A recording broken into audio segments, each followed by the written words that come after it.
Hi, everybody. My name's Don Smith. I'm here today with Larry Rosborough. And Larry, I want to talk to you or ask you about your thoughts on the subject of delegation. So, what is delegation and how does it work?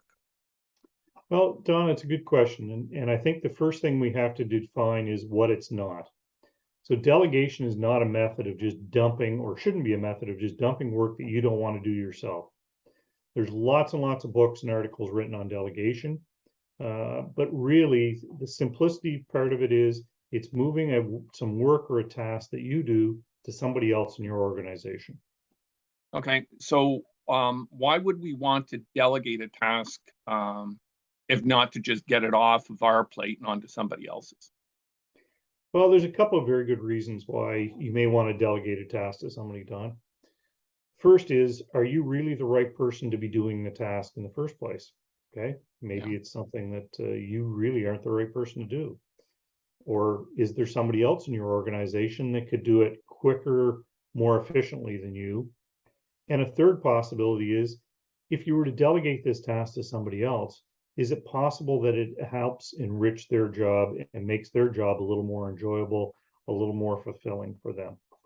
Okay, so why might I not be the right person to be doing the task in the first place? Well, the most common reason I run into, Don, is because it's a task.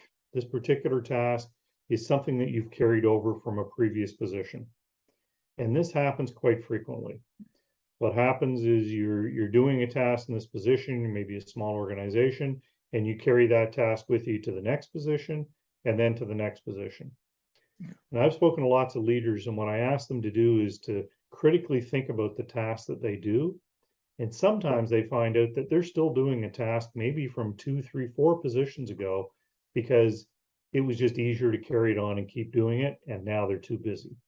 Okay, so like if that's the case, then what's a person to do? So that's an excellent question, Don. The first thing I usually ask people to do is to make a detailed list of the tasks that they're doing today. And I try and get them to remember and stress to them, don't forget the things that happen maybe once a month or only a few times a year. And then look at that task list critically and say, am I really the right person to be doing this task? So an example might be you're the president or the senior leader of a company that's got 20, 30, 40 people in that company, and you're still doing credit card reconciliations every month. Is that really the right person to do that? It made sense when your company was only maybe 5 or 10 people, but now that it's this big, you probably aren't the right person to be doing these credit card reconciliations every month.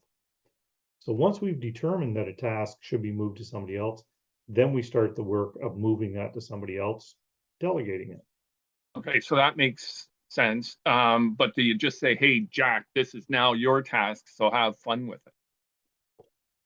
No, but unfortunately, Don, that is the way it works sometimes.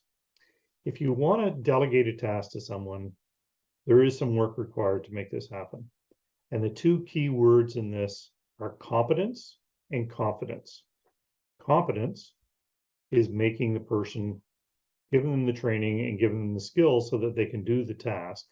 And confidence is making sure that they feel that they can do the task well into the future without assistance from you, and in some cases, without interference from you. And people I work with will hear me say these two words very, very often: competence and confidence. You've got to do that. And that's the key point to making delegation work. The other thing that I remind them when we start this discussion is it's your responsibility as the person that's doing the delegation of making the other person successful. You have to do the work to make them successful. Okay, but wouldn't that take a lot of time? It's not normally as time consuming as continuing to do the task yourself, Don. And I often hear people say, I don't have time to train somebody else to do this. And my first reaction is, if you don't have time to train somebody else, how do you have the time to keep doing the job and that task and other tasks that you might have? You've got to take a little bit of time up front to free up more time later. Okay, so that makes sense. So what else needs to be done? Well, what I ask people to do is once they've got this list of tasks that they think should be delegated to somebody else, pick one of them, just one, and then figure out how are we going to move that task to somebody else. And the first step is to break down the task into the steps, however you do it today. Then you need to look at it and say, okay, I've got the steps and I'm going to give this to Jack. What training does Jack need to be able to do this? Does he need some special training? Does he need to do some reading on something? Maybe he needs a little bit of upgrade on some software work, but you got to give him that training up front. Then once they have that training, then you want to sit with them and start transferring the task. And the best method I've ever found is the approach of I do, we do, you do. So I do the task, you watch. We do the task together, you do the task, and I watch. And all of this is part of the competence part of that delegation process. Okay, so when that's done, where does the confidence part come in? So the confidence part already started when you were working on the competence. So if you're training somebody, that helps build their confidence to be able to do something. If you help me correct small errors as I'm doing something, you're teaching me to do something, that helps to build my confidence. If I take over the task and I start doing it on my own, and you congratulate me on being able to do it, that's building my confidence. If I take it on and I make a slight change in the way I do it, but I still hit all the key steps and I still get the same results, and you congratulate me on my initiative, that's building my confidence. So all of those things help build somebody's confidence so they'll take on the task and be successful with it. Okay, so that makes sense. So do you have any last words on this for our audience? I do. The biggest thing is delegation should not be a dump and run. And you referred to that earlier on. You're not just looking to dump something off your plate to somebody else. What you want to do is to make sure that you're moving the right things to the right level or to the right person in the organization. It takes some thinking and it takes some effort, but it does work. And especially if you're doing this and you're helping enhance somebody else's job, that's a great way to think about it, is I'm helping somebody else with their work as well. And getting help when you're starting this is not a problem.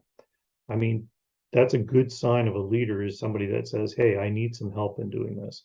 There's a whole methodology and skill set to doing delegation, and people should reach out wherever they want to and get some help doing this so that they can be successful in it and help making other people successful. All right. So thanks, Larry. I think that was helpful. Well, thank So you, Don. It's a subject I'm fairly passionate about. yes, yeah. So for all our viewers out there, if you have any questions for Larry, by all means, put them in the comment section below. And feel free to visit our website at ssiconsulting.ca. And with that, I hope you all have a very nice day.